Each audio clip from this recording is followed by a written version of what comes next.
शादी के रिश्ते को लेकर के बहुत सारे लोग बहुत ही ज़्यादा परेशान रहते हैं कि हमारा शादी का रिश्ता नहीं आ रहा है। कोई बहन बेटी घर में बैठी हैं या कोई बच्चे भी होते हैं जिनके रिश्ते नहीं आते।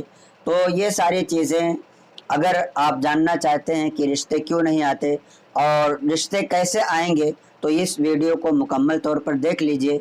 इंशाअल्लाह तबारक व तआला काफ़ी फ़ायदा हासिल होगा। कभी कभी ऐसा होता है कि रिश्ते आते हैं लेकिन बात नहीं बन पाती, बात आगे ही नहीं बढ़ती और रिश्ता पक्का नहीं हो पाता।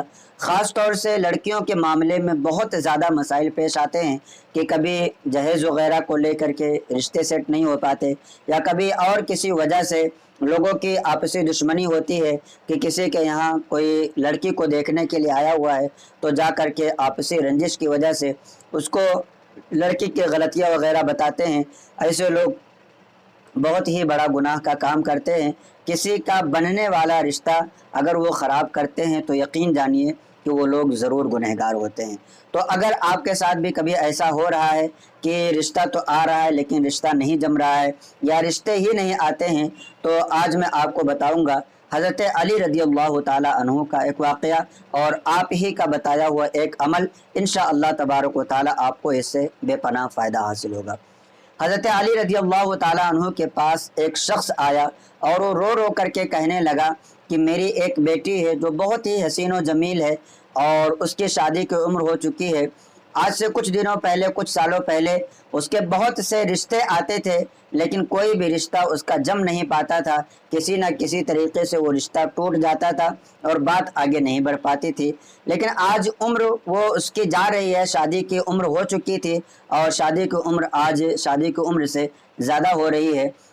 तो हज़रत अली रज़ियल्लाहु ताला अन्हु से वो कहने लगा कि कोई ऐसा तरीक़ा बताएं कि मेरी बेटी का रिश्ता आ जाए और मेरी बेटी की शादी हो जाए। तो हज़रत अली रज़ियल्लाहु ताला अन्हु ने एक बहुत ही प्यारी बात भी बयान फरमाई और साथ ही एक वजीफ़ा भी अता फरमाया। आप इरशाद फरमाते हैं कि जिस पेड़ पर फल लगे हों, जिस दरख्त पर फल लगे हों, जब वो फल पक जाएं तो उनको तोड़ लेना चाहिए।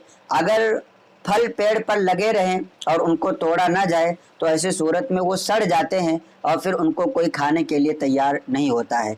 इसका मकसद ये था, इसका मतलब ये था कि जब चाहे लड़का हो या लड़की हो, जब उनकी शादी की उम्र हो जाए तो वक्त पर उनकी शादी कर देना चाहिए। वरना जब उम्र धीरे धीरे बढ़ती रहती है तो फिर लोग उसको नज़रअंदाज करने लगते हैं और कभी उम्र का बहाना लगाते हैं, कभी किसी चीज़ का बहाना कि अब तक आखिर ये क्यों बैठा या क्यों बैठी है, शादी नहीं हो पा रही है।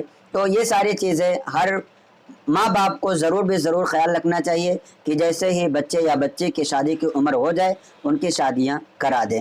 साथ ही आपने एक वजीफ़ा इरशाद फरमाया, आपने इरशाद फरमाया कि जब तुम घर जाओ तो अपनी बेटी से ये कहना कि हर नमाज को पाबंदी के साथ अदा करे और बाद नमाज इशा हर दिन 27 मरतबा सूरह नस्र, जिसको आप इज़ा जाअ नस्रुल्लाहि वल फतह कह सकते हैं, ये कुरान मुक़द्दस के 30वें पारे की आयत है।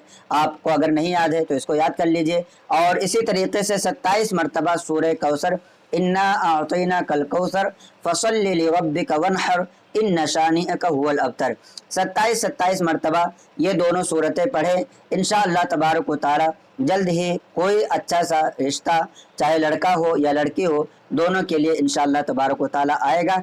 बस आपको यकीन के साथ अमल करना चाहिए। और ख़ास तौर से हज़रत अली रज़ियल्लाहु ताला अन्हु ने जो बयान फरमाया कि हर नमाज की पाबंदी करे और बाद नमाज इशा ये वजीफ़ा करे, तो नमाज़ों की पाबंदी करना, शरई अहकामात पर अमल करना ये खुसूसियत का हामिल है और इस पर भी ज़रूर ध्यान रखना चाहिए। वजीफ़ा आप करें लेकिन जो आपके ऊपर फ़र्ज़ हैं उन चीज़ों को कभी भी ना छोड़ें। इंशाअल्लाह तबारक व तआला बहुत फ़ायदा हासिल होगा।